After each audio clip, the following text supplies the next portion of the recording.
Sobat-sobat SAJ, welcome to Cheese Cinema Inspirasi. Hari ini aku akan menceritakan sebuah film yang pastinya menginspirasi sobat-sobat SAJ sih, yang berjudul 2000 Pounds Beauty dari negara Korea Selatan. Nah, sobat-sobat SAJ, jangan tegang, relax saja, relax. Boleh disiapin popcornnya, boleh disiapin minumannya. Selamat menyaksikan.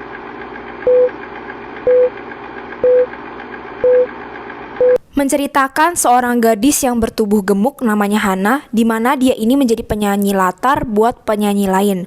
Jadi sebenarnya pas di panggung, suara cewek inilah yang keluar, terus penyanyi lain yang bernama Amy itu tinggal lip sync. Ya kenapa gitu ya? Karena tubuh dia ini gemuk dan dianggap gak pantas lah untuk bernyanyi di depan panggung. Padahal ya suara dia itu bagus banget. Hana ini pun punya teman baik yang namanya Jungmin, dan dia ini bareng-bareng sama Jungmin dalam satu proyek nyanyi inilah. Nah, cewek ini ngefans banget lah sama satu cowok namanya Sangjun. Sangjun ini semacam director dia lah. Terus pas lagi pentas, dia nih saking excitednya malah jatuh gengs dan sempet ngacauin pentas. Tapi untungnya berhasil dibenerin sama Sangjun. Terus lama-kelamaan mereka makin sukses lah karena suaranya Hana. Nah, si Sangjun ini itu undang si Hana buat ke pesta ulang tahun dia, dan Sangjun sempat beliin dia baju pesta gitu buat dipakai pas acara ulang tahun dia.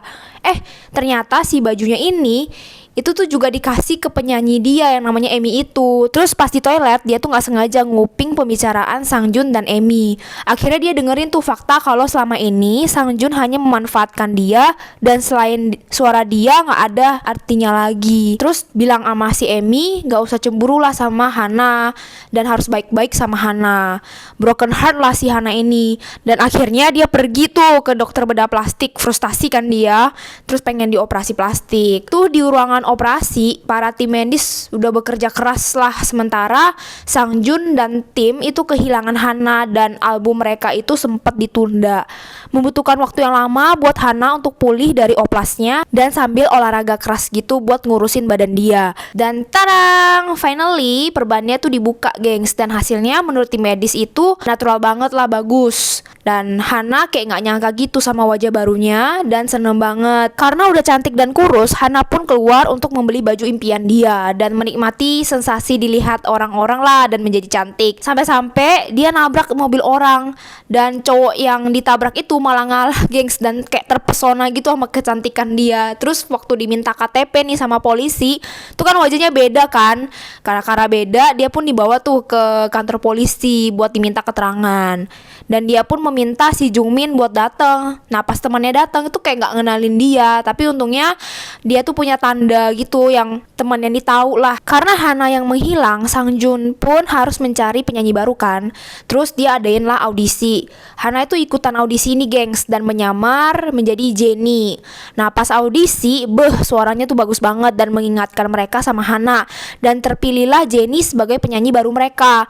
Nah, karena Jennie udah paket komplit ya, suara bagus, cantik, badannya juga oke, makanya si Amy ini diusir lah dari tim. Dan Amy pun mencari cara supaya dia bisa balik lagi lah dengan cara mencari Hana. Terus Amy ini datengin papanya si Hana yang ada di rumah sakit untuk cari tahu soal Hana. Jennie pun segera berlatih untuk rekaman lagu baru. Mereka pun kudu cepet-cepet lah ya, karena albumnya itu udah ditunda terus. Nah, Sangjun pas ngeliat Jennie nyanyi, itu kayak gak ada rasa gitu dibandingkan Hana, dan minta si Jennie itu buat pelajarin gimana cara Hana nyanyi, karena kalau Hana nyanyi itu pakai rasa. Dan pas dia makan di rumah Sangjun, Jennie ini cari tahu lah apakah Sangjun ini setuju nggak cewek itu dioplas. Tapi ternyata Sangjun itu lebih suka yang alami. Nah, makanya Jennie itu jadi kayak nggak berani buat jujur kasih tahu kalau dia tuh oplas sebenarnya. Walaupun si Hana ini berubah jadi Jennie, dia tuh tetap rajin lah buat jengukin papanya di rumah sakit. Dan one day Jungmin ini masuk ke rumah sakit gengs karena minum pil tidur 30 biji. Dan Hana ini tahu alasannya kenapa dia bisa gitu. Ternyata diputusin lah sama cowoknya. Terus dia balesin lah perbuatan mantan pacarnya temennya ini. Hari itu ada pentas pertamanya Jennie. Awalnya dia tuh takut-takut gitulah, demam panggung, tapi dia bisa overcome ketakutannya itu. Terus dia bisa nyanyi dengan lancar. Makin terkenal lah si Jennie ini sebagai pendatang baru di dunia entertainment. Nah, one day Sangjun menyadari satu hal, yaitu simbol Hakuna Matata yang digambar sama Jennie itu sama kayak kebiasaan Hana gambarin di buku notes lagu dia. dan mencoba mencari benang merahnya. Dan akhirnya si Sangjun nih kayak udah nge-sense nih, oh nih kayaknya nih si Hana deh. Dan sewaktu ada pesta buat menyambut si Jennie, Amy tuh sengaja bawa papanya ke pesta dan membuat kekacauan. Namanya naluri seorang ayah yang nggak bisa bohong walaupun anaknya udah oplas. Tapi di situ Jennie malah kayak takut dan nggak ngakuin papanya di depan umum dan malah bilang nggak kenal sama orang tua ini. Hal ini membuat Jungmin pun kecewa sama Jennie, dan di malam itu Sangjun kasih tahu kalau sebenarnya dia udah tahu kalau lu tuh sebenarnya adalah Hana. Dan kalau mau jujur sih, Hana itu juga jijik sebenarnya sama dirinya sendiri yang udah oplas dan muak sama kepalsuan inilah. Rahasia ini pun diketahui sama semua timnya Sangjun. Namun si Sangjun ini tetap kasih kesempatan buat Jennie untuk tampil di atas panggung di konser pertamanya dia lah. Nah, di hari konsernya si Jennie, akhirnya si Jennie ngaku lah di depan semua orang bahwa dia itu Hana yang bertubuh gemuk dan yang selalu menyanyi di balik panggung untuk orang lain. Dia minta maaf sama temen, papanya, serta dirinya sendiri. Dan Jennie pun mempersembahkan sebuah lagu bersama dengan Hana. Seiring berjalannya waktu, Hana pun diterima baiklah di dunia entertainment. Tapi yang namanya artis tetap aja ada bulian. Tapi bedanya Hana yang kali ini udah bisa menerima diri sendiri dan memaafkan dirinya sendiri, gengs.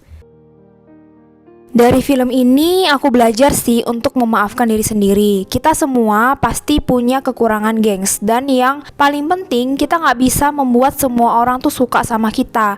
Sadari aja kelemahan kita dan buat kelemahan kita ini menjadi berkat buat orang lain.